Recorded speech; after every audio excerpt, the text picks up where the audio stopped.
Un safari matinal. Mais ne vous y méprenez pas, la savane africaine est bien loin.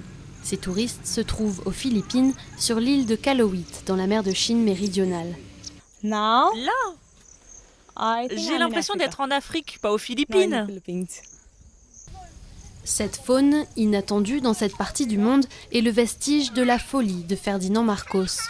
En 1976, le dictateur fait venir par bateau une centaine de girafes, zèbres et antilopes du Kenya pour créer une réserve africaine sur l'île. Froilan travaille dans cette réserve depuis le début.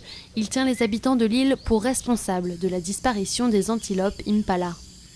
Ils ont commencé à poser des pièges, à chasser les animaux, à braconner. Ils ont pris des chiens comme animaux de compagnie,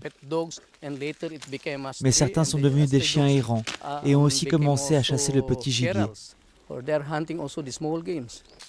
Malgré des moyens très limités, les gardes forestiers font tout leur possible pour rendre la terre d'accueil de ces mammifères plus agréable.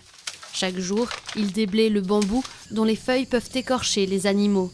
Mais dans cet environnement inadapté, les taux de mortalité sont anormalement élevés. Et d'après les experts, la consanguinité des bêtes ralentit leur croissance. En dépit de ces défis quotidiens, Froilan est convaincu que ce projet n'aura pas été vain. En plus des animaux d'origine africaine, nous avons réussi à protéger nos espèces indigènes, comme le cerf des îles Calamian, les cochons sauvages, les chats sauvages et d'autres espèces, même les oiseaux. Cette zone est devenue leur refuge. Certains désapprouvent et estiment que leurs voisins africains ne devraient plus vivre ici. Face à toutes ces difficultés, les animaux survivent tant bien que mal.